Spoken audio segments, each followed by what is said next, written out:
And now it's recording. Hi, everyone, and welcome to a 4-part series on HyperDocs so that we can learn all about them.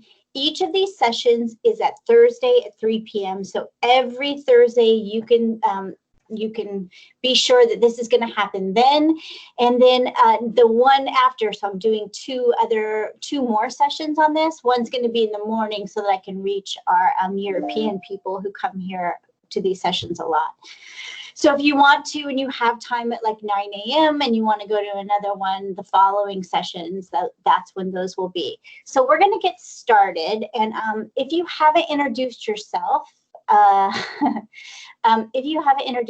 go ahead and do that in the chat. I really do love seeing where all of you are from. At these 3 o'clock meetings, I get less Europeans, but when I do a 12 or a 9, we get people from India. We get them from all over. These get a little bit more US centric. And thank you for it's almost like the night before a holiday, it feels like. So thank you all for coming. Redmond. Well, you must be a Microsoft person. I would think that would be weird. Anyway, so we are going, we have a Canadian. That's nice. Happy Canada Day, a day late. And we're going to get started. I'm going to present. And if you're just coming in, head to the toolbar by just kind of scrolling on the screen. Find the 2 people that is participants and make sure to head over to the 3 dots next to my name and pin my video to the top so that if anyone else comes in, I don't move down in your little screen and that you can see the stuff I'm going to be presenting. I'm trying something a little different today because a lot of people kept writing to me saying, what are those links again for those things that we're going to see? So I put them all on a website today so that you could bookmark it or however you find your websites. And I'm hoping that this will work better. So let me get started. And at any time, I can see the chat at this moment. When I go out to the internet to show you some of these HyperDocs, I won't be able to see the chat. So if at any time you can't see or hear me, let me know. And I have no idea why that thing is under the words there. But it should be over to the side, but that's okay. And first, I am going to tell you this session 1 is really what is a HyperDoc. And HyperDocs to me are I cannot imagine teaching in a distance learning, remote learning environment without using HyperDocs because it gives students agency over what they're doing. And so we're going to look at them. We're going to dissect them. And then you're going to find out that there are 2 different kinds. There's a Multimedia Text Set and there is a HyperDoc. And we're going to go in the next session and really dissect a Multimedia Text Set. Then we're going to dissect and work and learn inside of a HyperDoc in session 3.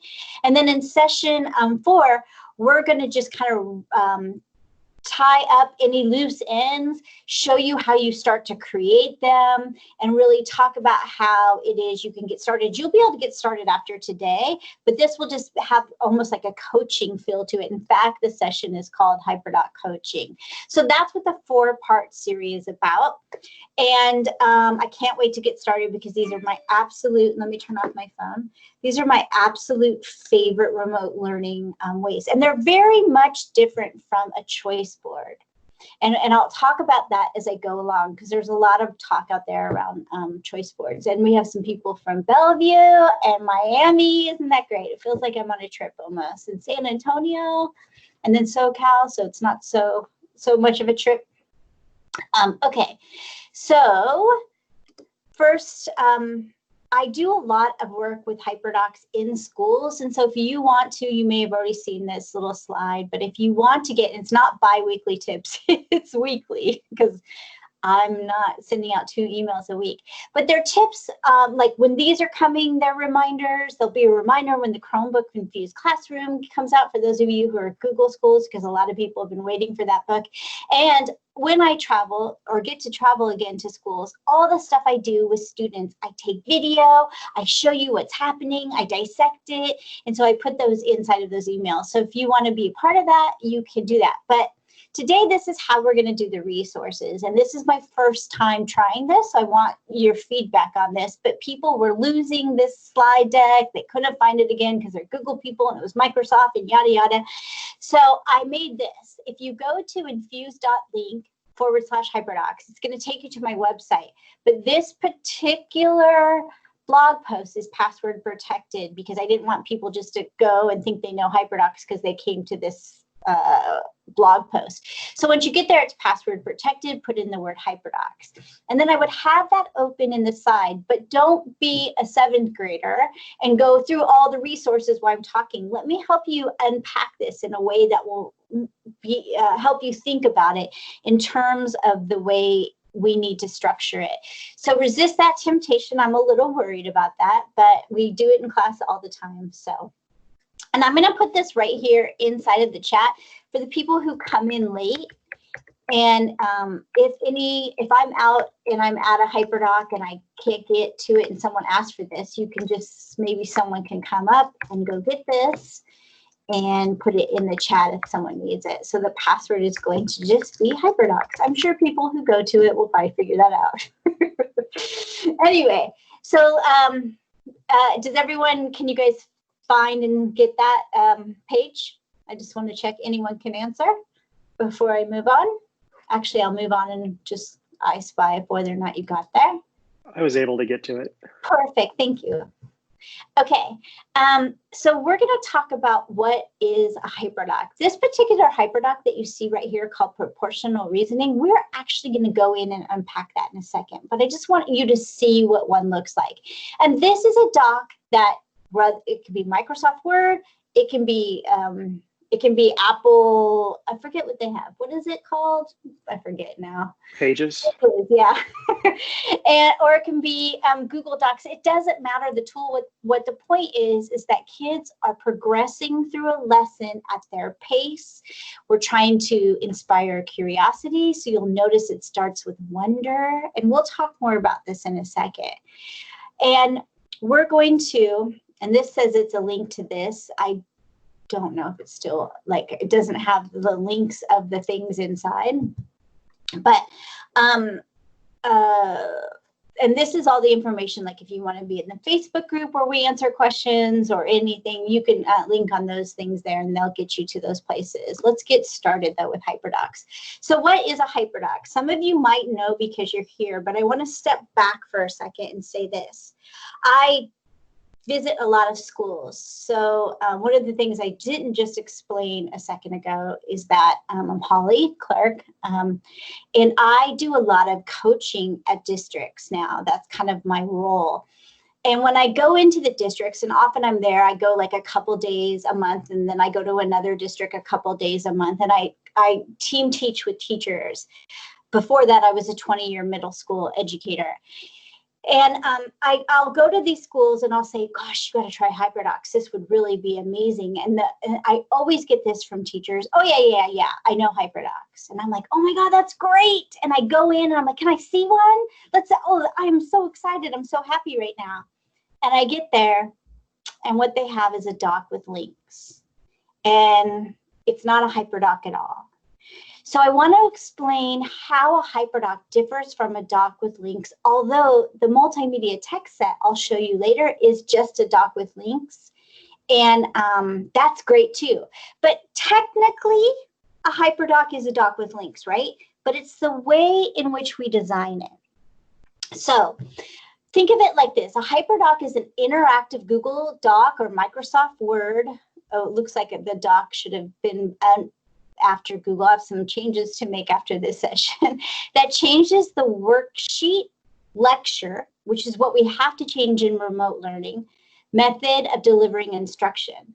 So it's really going to be this doc that guides students through a lesson, but allows them to do things on their own. So when you bring them back to Google Meet or Zoom or Teams, you're unpacking things with them. You're facilitating, you're asking questions, and then they go off back into wherever it is that they're learning or doing things at home, and they're taking part in the lesson, and they come back and you don't have to lecture. You might have to do a little lecturing. Sometimes I got to talk about like the 1960s when I'm talking about like the outsiders. Sometimes I do need to do some direct instruction in that way, but this is going to kind of eliminate that. And it's really a powerful way of starting the process. A couple caveats before we begin. I've learned that my students can be HyperDoc'd out. So like when I first learned about HyperDocs, I did every lesson in a HyperDoc, and my students were like, Ms. Clark, can we not do a HyperDoc every once in a while? They love it. But with anything, too much of anything is not good. So I try and do different things, but I'll probably, let's say in a typical school year, probably 10 of my lessons would be packaged in a HyperDoc, and then the others would be doing it as other ways. So just a little caveat there. And okay, I forgot my other caveat, but I'm sure I'll remember it as we go along. So what it does, the HyperDoc, as you could see in this other one, and I'm going to go back really quickly and say this. If you look at this HyperDoc here, the proportional reasoning, it's packaged. It's nice, it looks good, it's alive. At any minute, I can change out a link. If one of the kids aren't getting something, I can throw in a resource. I don't have to, it's not a worksheet that I have to go and print out at the copy machine. And like I said, as I see that kids might need something else, I can throw it in. So the word alive is how we kind of talk about it. So if we come back over here, you saw the visual effect. It's beautiful. It looks good. That's important for almost anything that you do. It's got organization. It should be collaborative. It's a little harder to be collaborative when it's remote teaching sometimes, because you can't just put people in groups and be like, go off and work. But if you're smart and a good teacher, you can figure out how to put in those collaborative moments. It's got inquiry learning, which we're going to look at in a second. And the purpose of the HyperDoc is really to inspire curiosity, because one of the things we face in this remote learning environment is that if kids aren't curious, they don't come, they don't do it. So Microsoft Teams has something in it called Insights. And so it's like Google Classroom in that it's a learning hub, but it tells you how many times the kids have come to an assignment, how long they spent there. And this is why I like Teams better than Classroom, is because of those insight features. And I can tell how long a kid was in a call. I can tell all kinds of stuff. And one of the things that we're finding is that if we don't inspire curiosity, the kid comes, opens it up, doesn't come back to it. I'm sure you all had experiences like that, or you had to chase down certain kids. So by the way, one of you doesn't have your microphone muted, so just check that for us all. Okay, now this is how we think of a HyperDoc. And we're going to apply this cycle of learning as we look at the HyperDoc in a second. But the cycles of learning that we probably learned under in most circumstances, and some people still teach under, is I'm going to explain. So I'm going to explain the 1960s. I'll use that example again. So I'm going to do that in a lecture. I'm going to have a PowerPoint or a slide deck behind me. Then you're going to apply it. You're going to work with some 1960s stuff. You might answer a worksheet and fill in the blank. You guys know this scenario. And then I'm going to give you a test, or you're going to do a project on the 1960s. And that is the old cycle of learning. But it's the cycle that we all learned in, so sometimes we do. And we try to get out of it what we don't know how. And that's what's beautiful about HyperDocs. This is how. We're going to get out of it by doing this.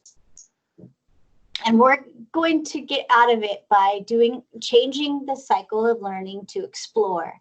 Kids are going to explore the content on their own first. They're going to ask questions of themselves. Then I might explain, or they might explain. Doesn't have to be me always.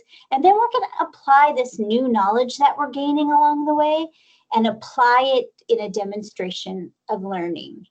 Or apply it, I mean, it can be many ways. And you're going to see all the different ways in this 4-part series. And it's just beautiful to watch.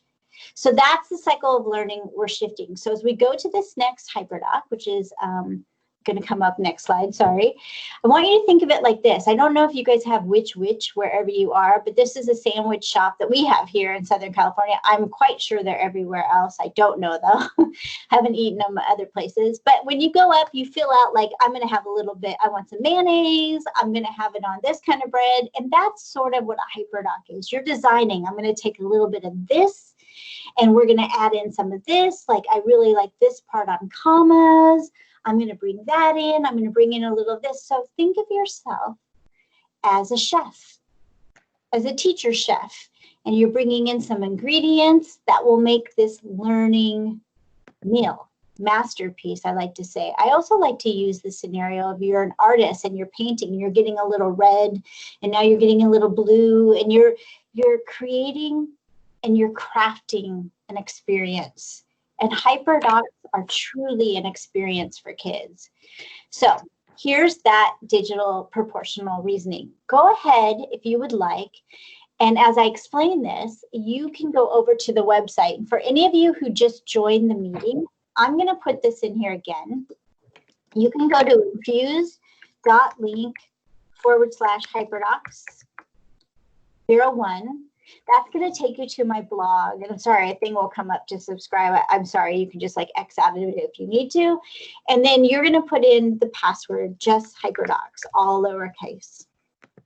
And that'll get you to our resources. And I asked our attendees, if those of you who are new weren't here for this, to not be a 7th grader and go look at all of them. Walk through these with me.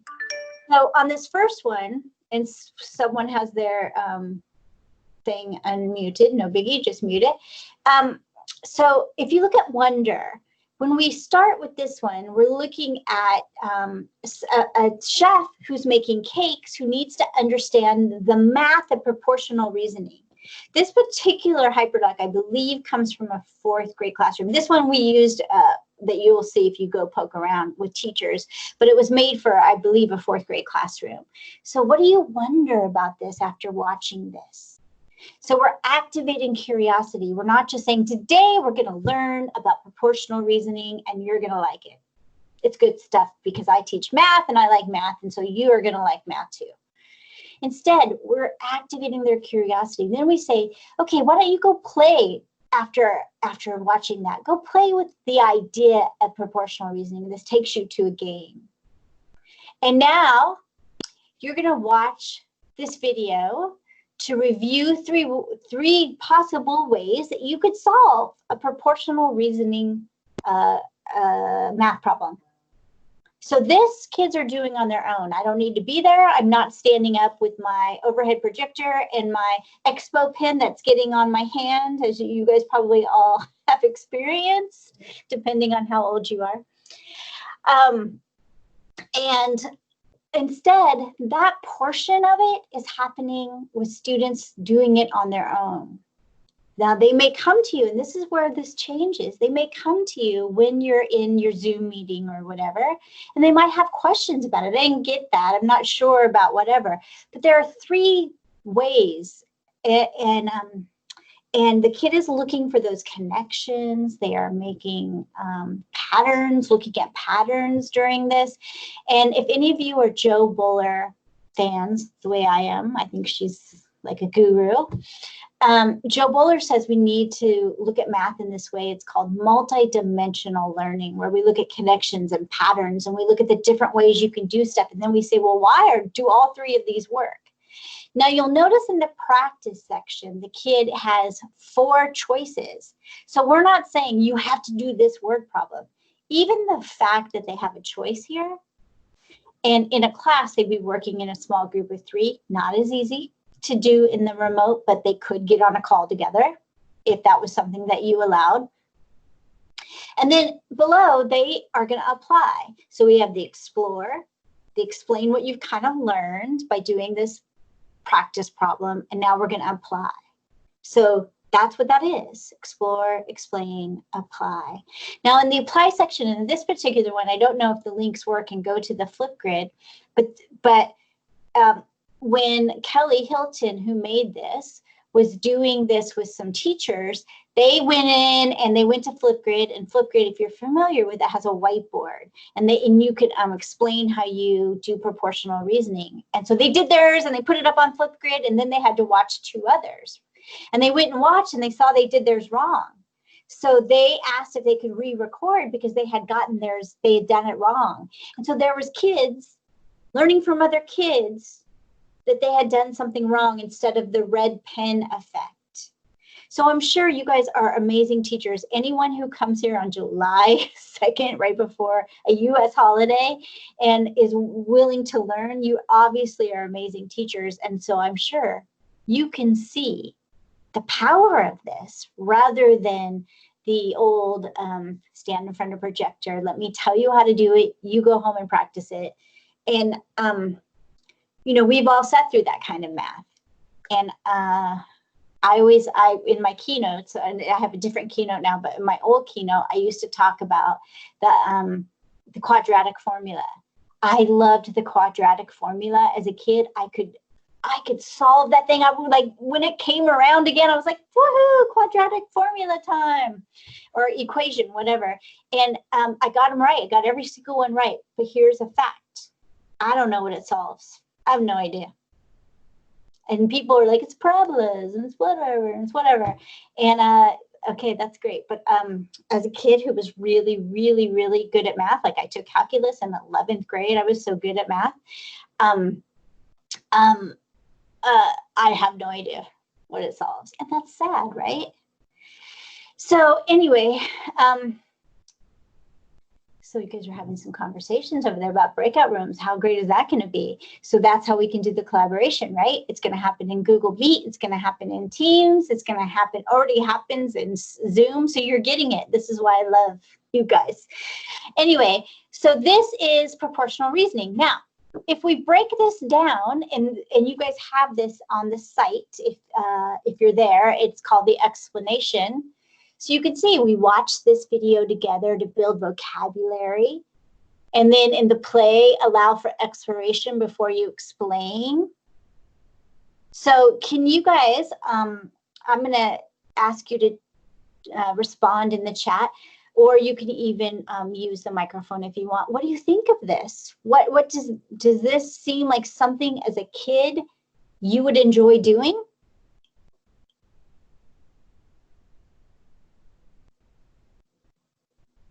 Lynn, don't know why the slides won't open, but every single one of the HyperDocs is on there. So I'll fix that slide problem, and you can go back to it and I'll get it. Uh-oh. So did you try HyperDocs?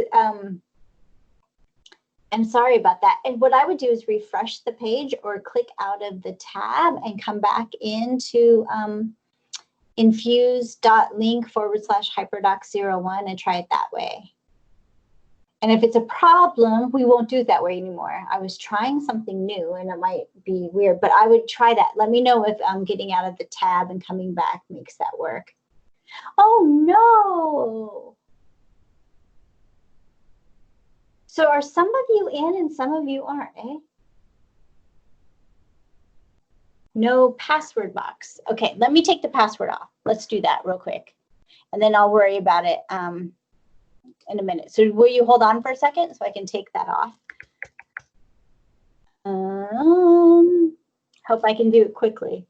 I happen to be on my slow computer right now, waiting for a new one to come in that's going to be faster, hopefully. And give me a second, because I want you all to be able to look at these. It's really important to our learning today.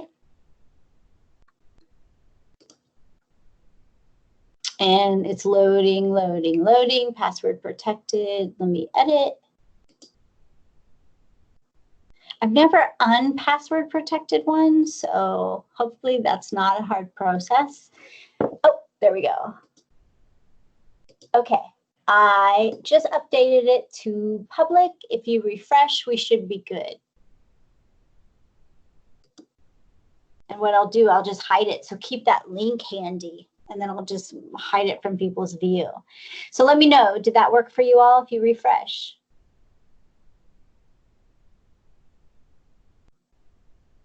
And the slides I'll fix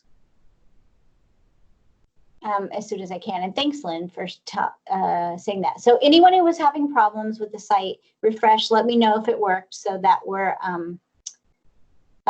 so I know that that's working for you, because I really want you to be able to see some of these. Oh, it wants an MS login. I will put a Google Slides version on there for you. I've probably done something wrong on that, so I apologize. And I'll get those slides for you. And remember, this explanation is there. Okay, so let's move on. And let me know if there's any other problems, and I'll get that slide thing fixed at the end. So if you, I guess I missed, what do you guys think of this? What do you think of a kid progressing through a lesson like this?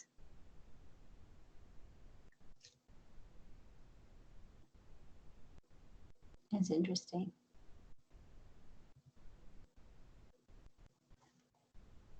Yes. And actually, self-paced learning is remote learning, right? It can be no other way. You cannot continue to do the same learning, which you've all learned in this environment. It just doesn't work. And yeah, it seems like a choose your own adventure, attractive. There's something about it that makes you as a kid want to do it, rather than a worksheet that's been copied off many times. I think that's what makes things like Teachers Pay Teachers kind of popular, is because of the look, right? People want that attractive thing. But if Teachers Pay Teachers often is something that you, not always, but often you get and you just give to your kids and they do exactly as it was. The thing with HyperDocs is you could take this particular doc, file, make a copy, or download it in Microsoft Office, whatever, download it as a Word and put it into Office, and then you can change stuff out, which you could do for Teacher Pay Teacher stuff too, but that's what, the kind of community of learners for HyperDocs is always talking about. I took something cool like this, and then I made it my own, because we weren't doing proportional reasoning. We were doing, let's say, decimals. And so I just took Wonder and I found something about decimals and I replaced it with that. So we're having good Buenos Aires conversations. So this is the beauty of a HyperDoc. Now let's talk about this for a second. I want you to think of this HyperDoc that we're looking at in terms of 4 C's. So one of our C's is communication. You're going to have to communicate to me how you solve this problem. You're going to have to create something, which is either an Educreation, Google Slides, or Flipgrid. You're going to have to critically think your way through doing both the step 3 and the step 2. And then you are going to have to create, well, did I say create? Oh, collaborate, because you're going to get into a group of 3 and work together. So think of HyperDocs as a designed lesson that incorporates the 4 C's. If it doesn't have the 4 C's, and this is what I tell the teachers that I work with, if it doesn't have those 4 C's, it's probably not a full HyperDoc. Sometimes you can miss 1 C, like maybe you don't have collaboration, but it's about the design of the lesson. So let's keep looking and dissecting. If you have any questions, please let me know if in the chat while I can still see it. So this is an example of a template. This is the template that I used when I first began designing HyperDocs. And I'm sorry, I forgot to put this on those on that site, so I'll put the template on there, but I'll show you where you can find it in a second on the HyperDocs thing. So we're going to talk about how it's different than a multimedia text set in just 1 second. So thanks for asking that. So this is how I began designing HyperDocs. I saw them, I liked them. I was like, this is for me. And I literally got this template and I was like, okay, engage. How will I engage? And then I put in like a YouTube. I erased the words and I put in my own YouTube. And for probably the first 3 HyperDocs I ever did, I went, I mean, they look just like this. I might have changed the icon and that's it. And it helped me get used to thinking in terms of how am I going to engage? How will my students explore? Now, the engage for me was like a question. Okay, someone's making a cake and they need 4 ingredients or whatever. I might say something like that and they engage. Then the explore would be that part where it was wonder in this other one. Now, the person who made the one that we were just using is really good at HyperDocs. So they took this template and made it their own. Put boxes. It doesn't mean that one is right and one is wrong. It just means the way the person thought about designing it. Because with HyperDocs, you also become a designer. You become a lesson and an experienced designer. So I went through each box and I put my stuff in. And I did at the end, sometimes I didn't have the one that's like that. And I have the toolbar in the way. I can't see what the word is, but it was like going further. And I might take that out sometimes, or I might have more in one box. But that's how I started. So I'll show you where these templates are in a second, but I want us to go to another one for a second. And we're going to go over to this one about the good idea. So go back over to the website and find the one that says HyperDocs, the good idea HyperDoc. And I'm going to give you 5 minutes, maybe less. Just I want you to click on stuff, and then I want you to reflect on it in the chat, please. Tell me what's interesting, what caught your attention, what did you like about this? And feel free, you can even use the microphone. I'm fine with that. Can't wait for breakout rooms when we can do more.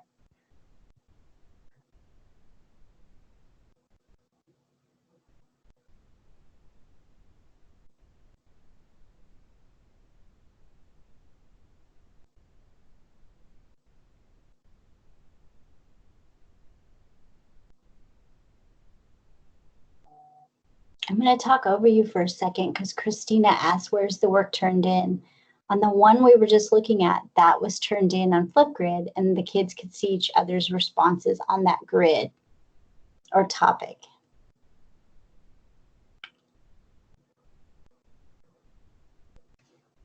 And Debbie, I'm going to put that right in here.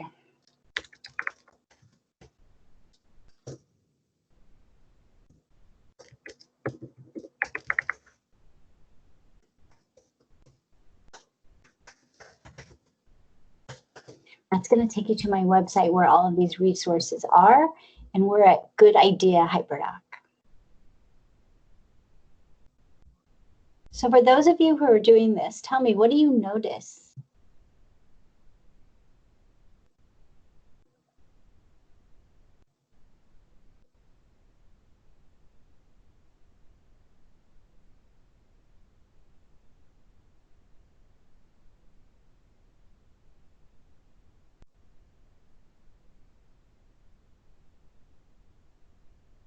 So click on the links if you, Rebecca.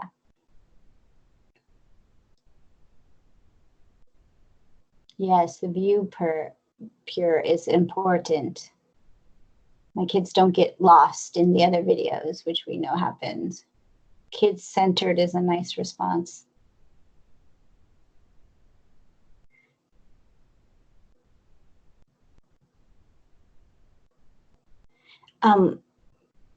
And Rebecca said it's a lot of text. My learning style agrees with that a little bit. So as a kid, I would probably just go to the link and not read the text. So that would need to be a pretty good link, which I think you're going to find it is. Yes, a mentor sample is everything. It's visually appealing, targeting every learning style. So if you think about this in terms of passing this out, explaining it, letting the kids go off in their day, coming back in, saying, okay, what questions do you have? Having a place in Teams or Meet. Can't really do it in Zoom, which is the problem there. In Classroom, I mean. I guess you could still do Zoom and have the questions in Classroom or Teams. I don't know if I would use Teams and Zoom, but anyway, you can come back and we can ask questions and we can dive in. Now, with this particular one, they're creating a Spark page. That might be where my instruction is. How do you do a Spark page? So my instruction is not around always explaining the concept, but maybe how we're going to produce some of the things that we do. Or I might make a video on how to do a Spark page, which I happen to have some if you ever need them. No. So Terry, Adobe Spark does not cost for educators. And a lot of people have that incorrect because I've been to conferences where I've seen presenters say that it costs. If you go to Spark, and I'll put it in here, spark.adobe.com/edu, you get to the education account. Oh, sorry, Terry. That's too bad. So the great thing about that video is if you are using Teams, you could use Stream and put it in there. And if you are using Classroom, you could just put the video inside of Classroom. But this is because we weren't in that environment. So, look at how great this is. They have teacher memberships. You guys are the best. I'm learning something new today.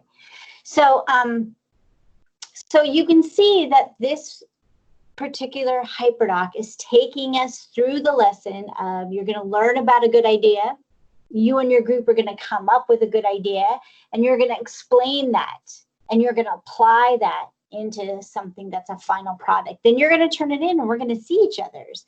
We're going to see what other kids do, which I think is an important part of the learning process.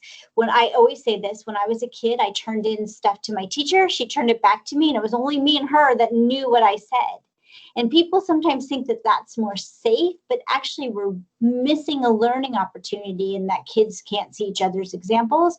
And when they see each other's, they compare their answer with the other answers, and that takes them into a state of thinking about thinking or metacognition. So it's a really, really strong pedagogical strategy that we often don't do because we're afraid kids will see each other's answers.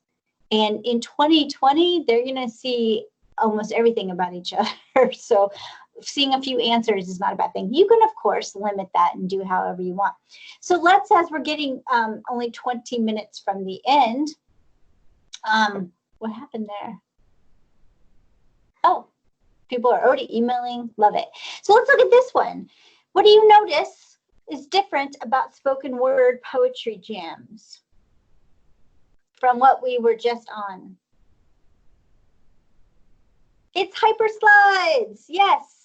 It doesn't always have to be a doc. It could be Buncee. It could be all kinds of different things. But these are slides that progress. This is for a 4th grade classroom. If you happen to teach 4th grade, you could even up it to make it for I-Talk poetry jams. In fact, my kids did a poetry slam in Chicago. And I didn't have anything like this. How great is this? They can watch examples. They can go through it.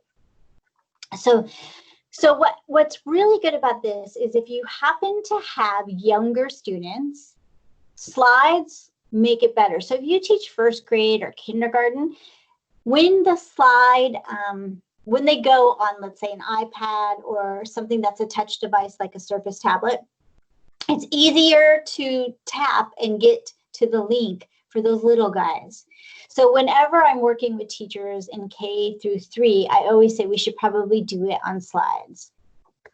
I have a whole bunch of examples that you're going to get to see in the next sessions from K to or TK through 2 and how they're using slides and making them really, really attractive for that age level.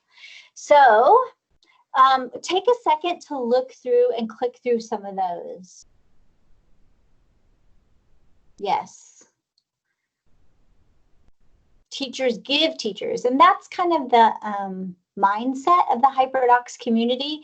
You can take this one was done by Lisa Heifel, and you can take it, file, make a copy, or download it to a PowerPoint, and then change your stuff. Now, what's kind of become expected is that you'll say HyperDoc, created by Lisa Heifel, but made better, or I don't know if made better is the right word, but remixed by Holly Clark. So I give a hat tip, it's called, to Lisa, but I go and make it my own. I did that recently with a novel unit on Night. I didn't like the person, to be honest with you. I didn't like the person's HyperDoc at all. Please never, like, I won't tell you the name, but it was a great color scheme and everything was great. So I file made a copy and put in my own stuff. I've heard people say, I've never seen a HyperDoc I liked. Well, you shouldn't like it because it shouldn't be perfect for you. You should go in and change it.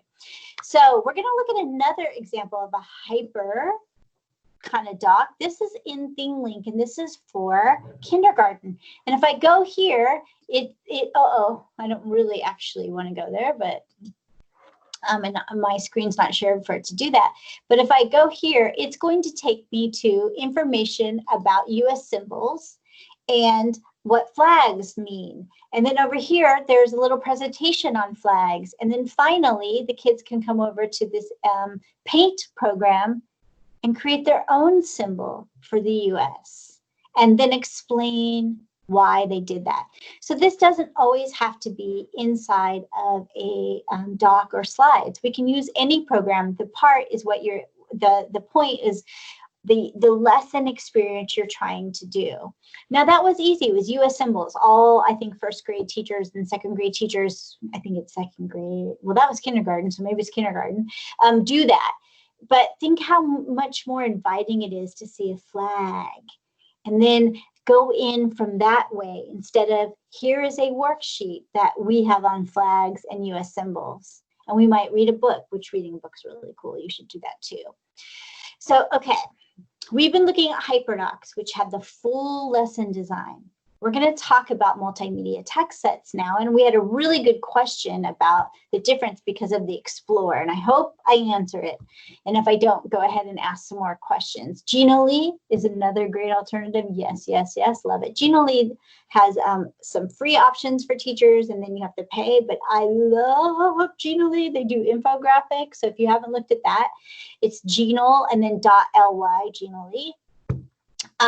Okay, so here is a multimedia text set. Now tell me what you notice about this doc. And you can even go click on the links if you want. Thank you for doing that. Putting in the Ginolee. Take a look at this and what's happening. What's different about this? I want you guys to look at it and tell me what's different about this doc from the proportional reasoning.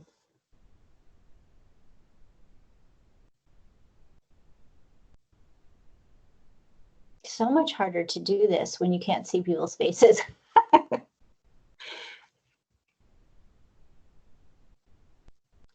I like the work around the edge. It's not linear. Love that. There's no clear starting point. You guys are smart as heck. Right. This is a document in which, before we talk about refugees, before we begin a unit on that, and I don't know if you have a unit on refugees, I'm going to give you this doc. I'm going to give you 8 to 10 minutes to explore. And that's all I'm going to say. Go explore refugees. And what you'll hear are videos going off. You'll see kids looking at stuff. And this is where you become, and this is a little harder, and I'll talk about this and how you would do this in remote. But this is where, if you're in the face-to-face classroom, I'm walking around engaging with kids like, oh, don't you like that video? Look at that example. What river is that? And I'm having conversations with kids as I'm walking around the room. Often, because this includes videos, I see teachers say, okay, everyone put on your headphones. And I'm like, no, stop, don't do that. Because then I don't know where they are. I can kind of I spy it, but I can't hear exactly what part they're in the video. And I can't start to have conversations with them. And a lot of people think, oh, it's going to be really loud. And it is. It's loud. It's not too loud.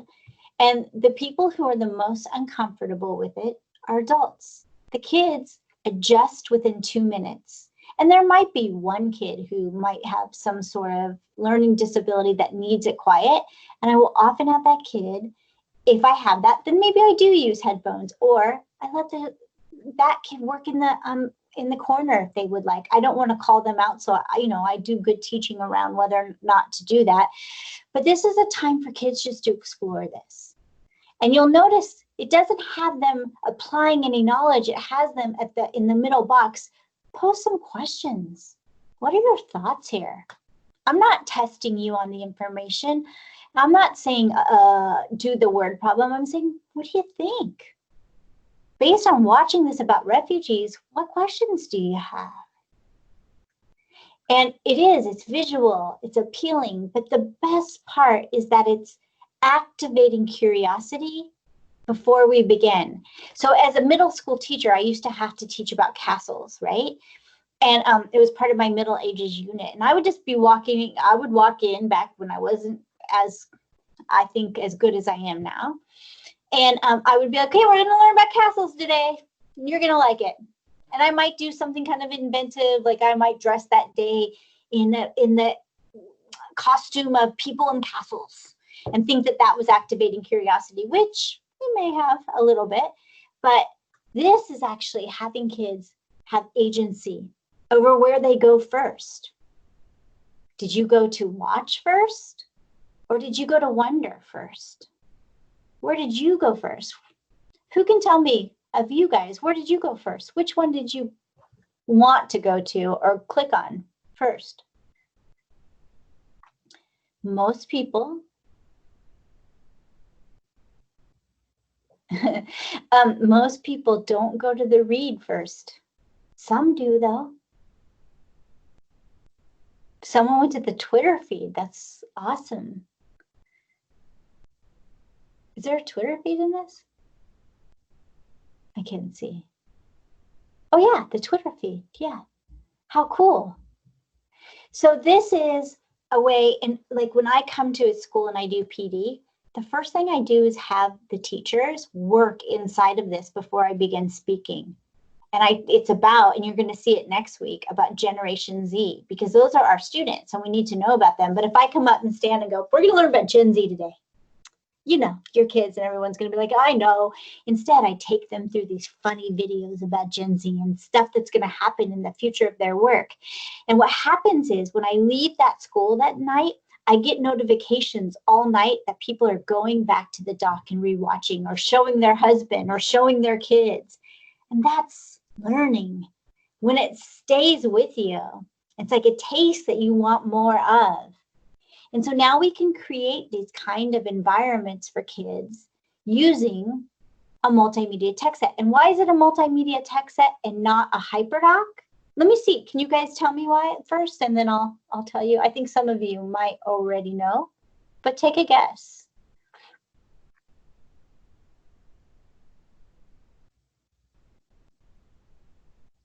I like that answer. No create. There's no create. You're right. Explore only. Yep.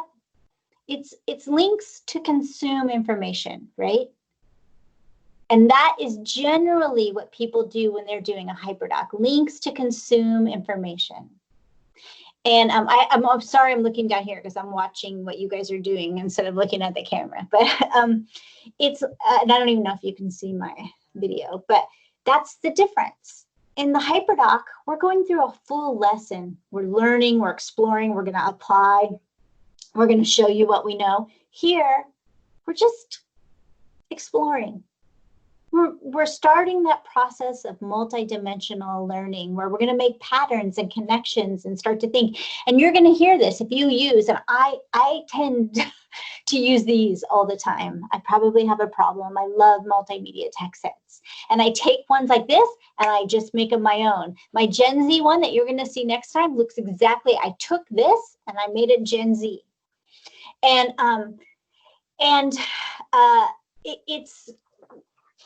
it's an easy way to get started and to really get that fire in your belly to want to create more learning experiences like this for kids.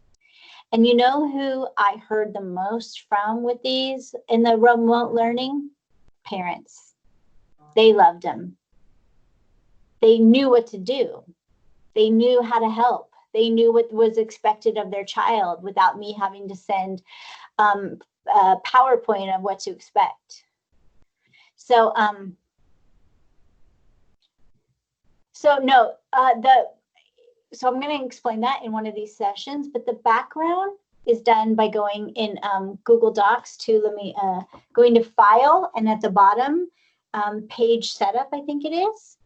And then you can do, here I'm in Google Docs right now. You go to File, and you go to Document Details. Oh, actually, no, sorry.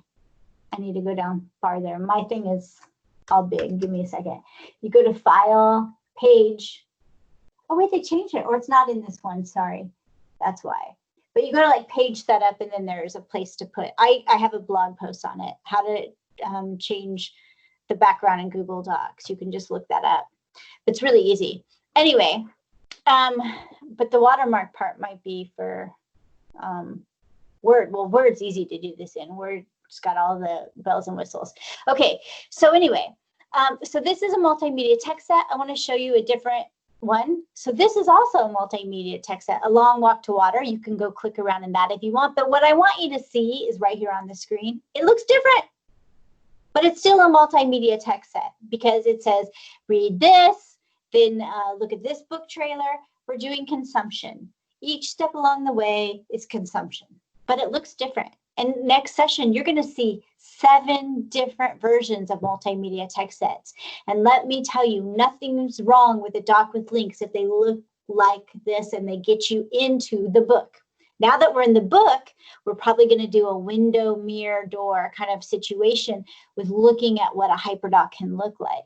So many good novel units out there for multimedia text sets. The one is some of the best I've ever seen, like, is this teacher who does AP biology, does it with her AP kids. So, and for us international people, I think you probably know, but advanced placement. Okay, so this is what HyperDocs are. This is the beginning of them. Now, on that site that I made, or that blog post, there is access, and I'm gonna stop sharing for a second. Wait, was this thing not sharing? Oh yeah, it was. Okay, hold on. I'm gonna go to this. I want you to see this. So I'm gonna share, and my computer is really slow. So let me. So can you guys see what I'm doing? Someone with your microphone, tell me yes or no. Yes. Thank you. Appreciate it. Okay, so if I could type. So this is HyperDocs, and this is their website as soon as it opens, waiting on that new computer. If you sign up and you log in, they have an academy that in their academy teaches you in the free courses how to build some of these. And so like this, what is a HyperDoc? They have a little academy on it, but it's going to approach it from a little bit differently. And so it has tools and tutorials like how to do that background in Google Docs, how you make it into a table. So these are all free once you sign in. I'm signed in or signed up, so I can see these. You have to sign up to be able to see these. And this is a great way to get started. I think they're really short. I think they're like 20 minutes each or something. I actually haven't taken any yet. So these are here for you for free because they really feel strongly about sharing information. Later on, there might be some that are paid for. I don't know. But so that's where you can get more information. I also want you to see this. They're HyperDocs. I have to go to Facebook, so for a second, you're going to get to see my Facebook so I can get to it. But their Facebook group has 28,000 people in it. I just want you to see it because on Saturdays, they bring in people who are doing really great HyperDocs, and they do little shows with them. And so if I go to groups and I go over to HyperDocs, and it's, there we go. So inside of here, all of these people are sharing. I'm new to HyperDocs. I think they're pretty cool, but I was wondering, and so people are answering. And this is Lisa answering. So this is a really great thing to join. If you join, say that Holly sent you, that way they'll let you in right away. Otherwise, they check you out to make sure you're not spam. So just be like, Holly Clark sent me, and they'll be like, great. Here's one on the outsiders. This is someone's first attempt. I will tell you, I have not found a HyperDocs on Outsiders that I like, except for mine. So you can see all the examples. Oh, look, people are, maybe that was you guys 28 minutes ago. Isn't that great? That was you guys. So this is good. Let's see. Well, I'll look at that later. Anyway, so these are a great way to get started. So I'm going to come back over and I'm going to tell you that in 4 minutes, I have office hours. You have to go back to the Q website and get the link there. But if you have any questions or want to ask anything, you can come to office hours. Office hours today are going to be a tiny bit shorter than the hour, but I'll be there and happy to talk through HyperDocs with you. And also I put on the website, like if you are a Microsoft user, how you go find a HyperDoc in their community and make it work for Microsoft. So that's all on that website too. So I can't believe an hour just went by. I'm probably going to need some water, but thank you everyone. And so if you want and have any questions, meet me in the office hours and I will see you there. But any quick questions? So see you next week for Multimedia Tech Sets, and we're going to go through a bunch of them. And thanks everyone for coming, because this is my favorite way to learn. Bye, y'all.